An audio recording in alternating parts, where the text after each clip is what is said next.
Doctor ortho, अब दर्द भी घुटने टेकेगा।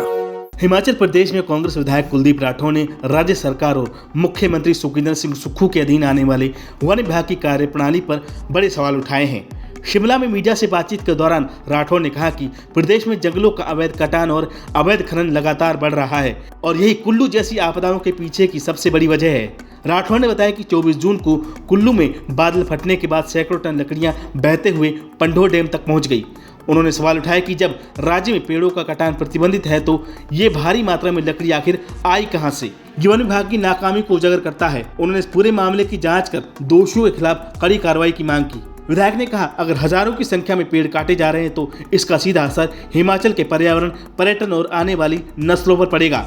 हिमाचल की पहचान ही इसके घने जंगलों और स्वच्छ वातावरण से है। पर्यटक यहाँ प्राकृतिक सुंदरता के लिए आते हैं, लेकिन अगर ऐसे ही कटान होता रहा तो राज्य की पहचान ही खतरे में पड़ जाएगी। कुलदीप राठौर ने कहा, हम एक आपदा से उभरने की कोशिश करते हैं तो दूसरी मुसीबत आ खड़ी होती है। हम एक कदम आगे बढ़ते हैं लेकिन आपदा के कारण 2 कदम पीछे हट जाते हैं। उन्होंने याद दिलाया कि साल 2023 में पूर्व मुख्यमंत्री जयराम ठाकुर के विधानसभा क्षेत्र में भी चोरी छिपे रखी गई लकड़ियां बाढ़ में आकर बह गई थी। राठौर ने सरकार को सुझाव दिया कि नदी किनारे अतिक्रमण को रोकने के लिए अब समय आ गया है कि सरकार सख्ती दिखाए। उन्होंने कहा, हर साल जब बाढ़ आती है तो लोग डरे सहमे होते हैं, फिर कुछ समय बाद दोबारा वही मकान बना लिए जाते हैं। ये प्रवृत्ति बंद होनी चाहिए। कुल्लू की घटना के बाद सोशल मीडिया पर भी वन विभाग की जमकर आलोचना हो रही है। साथ ही हिमाचल की कांग्रेस सरकार भी विपक्ष के निशाने पर आ गई है। तो वहीं अब विधायक ने भी अपनी सरकार पर सवाल खड़े किए हैं।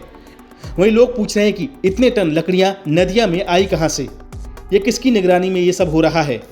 कांग्रेस विधायक ने 2 टूक कहा कि सरकार को अब जंगलों की सुरक्षा को सर्वोच्च प्राथमिकता देनी होगी। उन्होंने मुख्यमंत्री से अपील की है कि पूरे मामले की स्वतंत्र जांच कराई जाए और वन विभाग की कार्यप्रणाली की पुनः समीक्षा की जाए। ऐसा पहली बार नहीं है जब अपनी सरकार पर कुलदीप राठौर ने सवाल उठाए हैं। इससे पहले भी कई बार वो सुक्खू को लेकर सवाल उठा चुके हैं। हालांकि अब देखना होगा कि इस मामले पर सुखविंदर सिंह सुक्खू अब क्या कहते हैं। डॉक्टर ऑर्थो, अब दर्द भी घुटने टेकेगा।